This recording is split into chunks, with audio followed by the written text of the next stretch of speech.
जागो Magadh YouTube channel पर आपका स्वागत है। लोकसभा चुनाव के 5 चरण आज पूरा हो चुका है, जिसमें 429 सीट पर मतदान पूरा हो चुका है। बिहार में अब तक 24 सीट पर मतदान हुआ है, इसमें मगध की 3 सीट और एक जहानाबाद बाकी है। संपन्न हुआ है। एनडीए और एनडीए अलायंस के बीच में लड़ाई है। 2019 में बिहार के 40 में से 39 सीट पर एनडीए की जीत हुई थी। केवल किशनगंज सीट जो मुस्लिम बाहुल्य जिला है, तो कांग्रेस का उम्मीदवार थोड़े से मतों के अंतर से जीत सका था। दोनों तरफ से दावे प्रतिदावे किए जा रहे हैं। मीडिया और अनेक ओपिनियन पोल के मुताबिक एनडीए का पलड़ा बिहार में भारी है। हम यहाँ पे फैक्ट्स एंड फिगर्स आधार मानकर विश्लेषण कर रहे हैं कि नतीजे आपके सामने है। बिहार में 24 सीटों पर 2019 के आंकड़े को एनालाइज करने पर 2024 के अनुमानित परिणाम कुछ इस प्रकार होने की प्रबल संभावना है। औरंगाबाद 2019 में सुशील कुमार सिंह बीजेपी ने उपेंद्र प्रसाद हिंदुस्तान आवामी मोर्चा सेकुलर जो जीतन राम मांझी की पार्टी है उसको पराजित किया था और जीत का अंतर 72,000 से ज्यादा वोट था। 24 में सुशील कुमार सिंह बीजेपी की तरफ से फिर खड़े हैं और इस बार राजद ने अपने उम्मीदवार के रूप में अभय कुशवाहा को टिकट दिया है। अभय कुशवाहा पहले जदयू में थे। औरंगाबाद में जीत की संभावना बीजेपी की ज्यादा है। गया 2019 में विजय मांझी तब जनता दल यू के उम्मीदवार के रूप में उन्होंने जीतन राम मांझी को 1,52,426 वोटों से हराया था। तब विजय मांझी एनडीए के उम्मीदवार थे और जीतन राम मांझी आरजेडी खेमे की तरफ से गठबंधन महागठबंधन की तरफ थे। तो अब जीतन राम मांझी अब एनडीए के उम्मीदवार हैं और महागठबंधन की तरफ से सर्वजीत कुमार जो बोधगया से फिलहाल आरजेडी का एमएलए है उनसे टक्कर है, जिसमें जीत की संभावना गया में जीतन राम मांझी की ज्यादा है। नवादा 2019 में चंदन सिंह लोजपा के उम्मीदवार थे जिन्होंने विभा देवी को करीब 1.5 लाख वोटों से हराया था। तो इस बार विवेक ठाकुर चंदन सिंह की जगह पे बीजेपी के उम्मीदवार टिकट पे खड़े हैं और विभा देवी की जगह पे राजद ने श्रवण कुशवाहा को टिकट दिया है। तो नवादा से भी बीजेपी के विवेक ठाकुर के जीतने की संभावना प्रबल है। जमुई 2019 में चिराग पासवान यहाँ से खुद खड़े थे और उन्होंने भूदेव चौधरी रालोसपा के उम्मीदवार को हराया था। तब रालोसपा के उम्मीदवार एनडीए से बाहर थे। अंतर 2.5 लाख वोटों करीब था, जो कि 2024 के चुनाव में हार पाना मुश्किल है। और इस बार जमुई से चिराग पासवान ने अपने बनोई डॉक्टर अरुण भारती को टिकट दिया है और आरजेडी ने अर्चना कुमारी को खड़ा किया है। जमुई से भी लोजपा के उम्मीदवार की जीत की संभावना प्रबल है।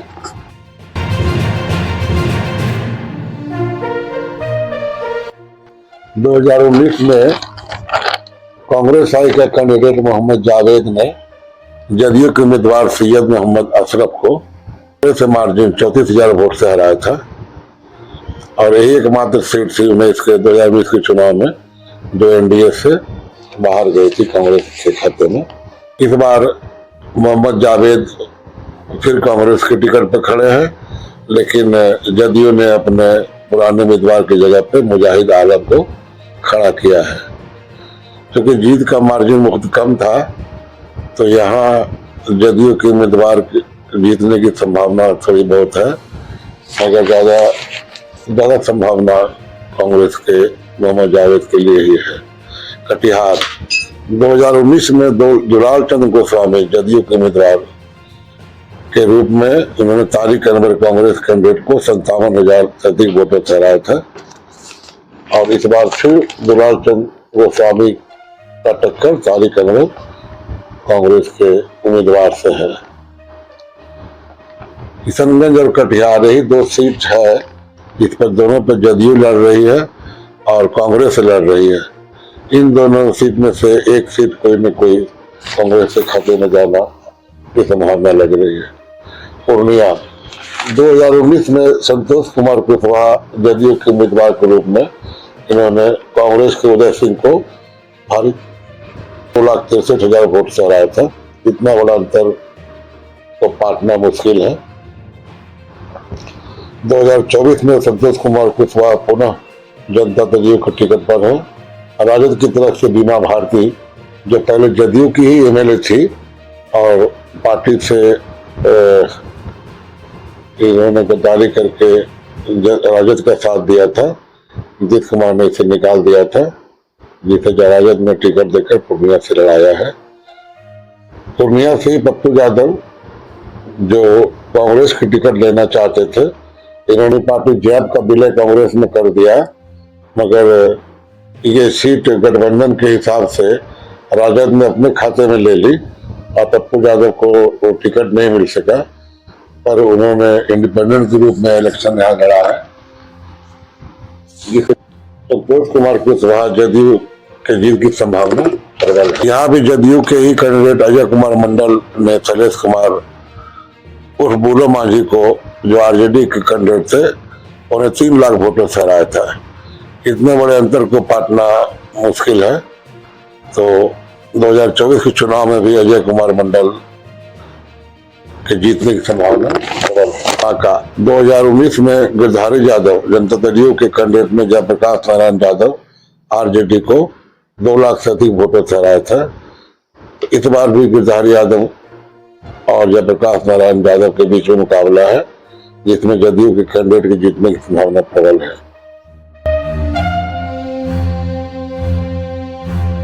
झंझारपुर रामप्रीत मंडल जनता दल के उम्मीदवार ने गुलाब यादव राजद को हराया था 3,22,000 वोटों से। इतने बड़े अंतर को पाटना असंभव है, तो झंझारपुर से भी जदयू की जीत निश्चित लगती है।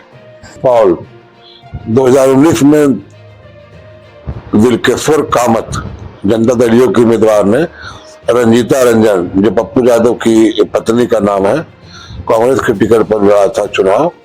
दिलकेश्वर कामत ने रंजीता रंजन को 3.25 लाख के लगभग मतों से हराया था। 2024 में दिलकेश्वर कामत जनता दल के कैंडिडेट हैं, मगर रंजीता रंजन की जगह पर राजद ने हास चौपाल को टिकट दिया है, जिनको जीतने की संभावना बिल्कुल कम है। अररिया 2019 में प्रदीप कुमार सिंह बीजेपी कैंडिडेट ने सरफराज आलम राजद के उम्मीदवार को 1,37,000 वोट से हराया था। और इस बार 2024 में भी प्रदीप कुमार सिंह बीजेपी के उम्मीदवार है। सरफराज आलम पुनः राजद की तरफ से चुनाव के मैदान में है। बीजेपी की जीत सुनिश्चित मानी जा रही है। मधेपुरा 2019 में दिनेश चंद्र यादव जनता दल के कैंडिडेट के रूप में, उन्होंने शरद यादव जो बहुत बड़े नेता थे, अब स्वर्गीय हो गए, नहीं रहे, उनको हराया था 3 लाख वोट से। तो 2024 के चुनाव में भी मधेपुरा से जनता दल की जीत प्रबल है। खगड़िया 2019 में खगड़िया से महबूब अली कैसर लोजपा के टिकट पर, इसने मुकेश सहनी जो वीआईपी पार्टी का प्रेसिडेंट है, उसको 2.5 लाख वोटों से हराया था। 2024 में महबूब अली कैसर की जगह पे लोजपा ने राजेश वर्मा को टिकट दिया है और गठबंधन की ओर से संजय कुमार कुशवाहा जो सीपीआईएम से पार्टी से है, इनके बीच मुकाबला है। जीत के अंतर को देखते हुए इस बार भी लोजपा के उम्मीदवार के जीतने की संभावना प्रबल है। दरभंगा 2019 में गोपाल जी ठाकुर बीजेपी के कैंडिडेट ने अब्दुल बारी सिद्दीकी जो राजद के बड़े वरिष्ठ नेता हैं, लालू के करीबी सीनियर लीडर, तो सिद्दीकी को हराया था इन्होंने लगभग 3.25 लाख वोट से। इस बार भी गोपाल जी ठाकुर खड़े हैं, मगर अब्दुल बारी सिद्दीकी की जगह पर ललित कुमार यादव को टिकट दिया राजद ने। दरभंगा से भी बीजेपी के जीतने की संभावना प्रबल है। उजियारपुर 2019 में नित्यानंद राय बीजेपी के टिकट पर, जो अभी राज्य गृह मंत्री हैं अमित शाह के नीचे केंद्र में।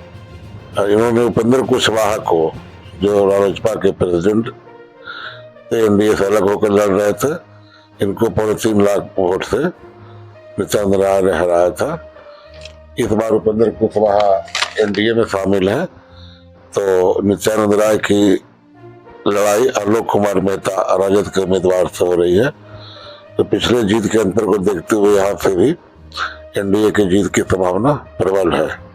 समस्तीपुर 2019 में प्रिंस राज लोजपा के, जो चिराग पासवान के चचेरे भाई हैं, उन्होंने अशोक कुमार कांग्रेस के कैंडिडेट को 1 लाख से अधिक मतों से हराया था। 2024 में प्रिंस राज को चिराग पासवान ने टिकट नहीं दिया।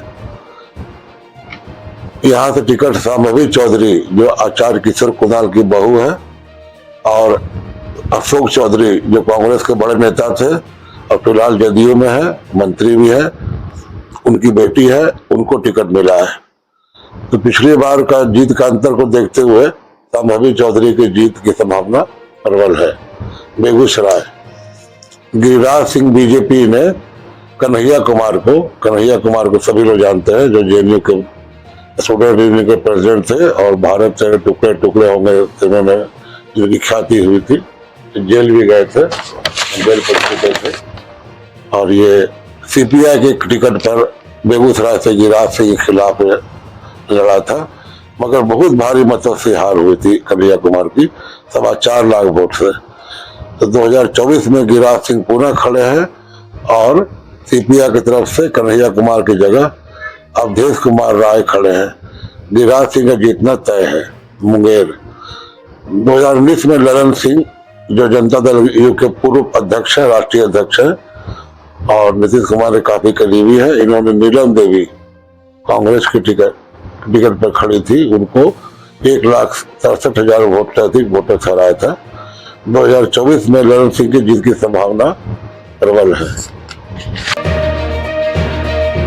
सीतामढ़ी 2019 में सुनील कुमार पिंटू, जदयू का उम्मीदवार, ने अर्जुन राय राजद के उम्मीदवार को 2,50,000 वोटों से हराया था। 2024 में देवेश चंद्र ठाकुर, जदयू के उम्मीदवार और राजद के उम्मीदवार वही अर्जुन राय हैं। तो 2019 के जीत के अंतर को देखते हुए इस बार भी जदयू के उम्मीदवार की जीत की संभावना प्रबल है। मधुबनी 2019 में अशोक कुमार यादव बीजेपी कैंडिडेट थे, उसने बद्री कुमार पूर्वे, जो वीआईपी मुकेश सहनी की पार्टी है, उनको 4,54,940 वोटों से हराया था। और 2024 में अशोक कुमार फिर से बीजेपी कैंडिडेट है, मगर उनके खिलाफ अब राजद ने मोहम्मद अली अशरफ को उतारा है। पिछले चुनाव के भारी अंतर को देखते हुए इस बार भी मधुबनी में बीजेपी की जीत की संभावना प्रबल है। मुजफ्फरपुर 2019 में अजय निषाद, जो बीजेपी के कैंडिडेट थे, उन्होंने राजभूषण चौधरी वीआईपी कैंडिडेट को 4,10,000 वोटों से हराया था। लेकिन इस बार ये मामला उलट हो गया, जो वीआईपी के कैंडिडेट थे वो बीजेपी में चले आए और जो बीजेपी कैंडिडेट थे वो कांग्रेस में चले गए। इन दोनों के बीच मुकाबला है, मगर पिछले लोकसभा चुनाव में जो जीत का भारी अंतर है उसके अनुसार इस बार भी जीत की संभावना बीजेपी की प्रबल है। सारण 2019 में राजीव प्रताप रूढ़ी, जो एक नामी विख्यात नेता है बीजेपी के, उनकी टक्कर चंद्रिका राय राजद। चंद्रिका राय वही है जिनकी बेटी की शादी प्रियंका की लालू के बेटे तेज प्रताप यादव से हुई थी और बाद में सभी को मालूम है दोनों में बटरी नहीं बैठी और मार पिटाई का आरोप लगाते हुए चंद्रिका राय की बेटी ने लालू के घर को छोड़ दिया था। राजीव प्रताप रूढ़ी ने चंद्रिका राय को 1,40,000 वोटों से हराया था। 2024 में राजीव प्रताप रूढ़ी पुनः बीजेपी के उम्मीदवार है, मगर इस बार उनके खिलाफ में राजद से चंद्रिका राय के बजाय लालू की बेटी खुद खड़ी है, रोहिणी आचार्य। तो जीत का अंतर 1,40,000 होने की वजह से इलेक्शन तो थोड़ा टाइट है, मगर जीतने की संभावना राजीव प्रताप रूढ़ी की ज्यादा है। हाजीपुर 2019 में पशुपति कुमार पारस लोजपा के, जो स्वर्गीय रामविलास पासवान के भाई हैं और चिराग पासवान के चाचा, इन्होंने शिव चंद्र राम राजद के उम्मीदवार को 2,05,000 वोटों से हराया था। लेकिन 2024 में हाजीपुर से चिराग पासवान, रामविलास पासवान के बेटे और लोजपा का अध्यक्ष खुद हाजीपुर से चुनाव लड़ रहे हैं और इनके खिलाफ शिव चंद्र राम दोबारा खड़े हैं राजद के उम्मीदवार के रूप में। मगर जीत का अंतर 2,05,000 होने की वजह से और चिराग पासवान खुद के खड़े होने से ये सीट बीजेपी को, लोजपा को जानी है। तो इस तरह से फिलहाल बिहार में जो 24 सीट पर चुनाव हुए हैं उसमें 22 सीट पर एनडीए और 2 सीट कटिहार और किशनगंज, ये 2 सीट में कांटे की टक्कर है, डाउटफुल है। धन्यवाद।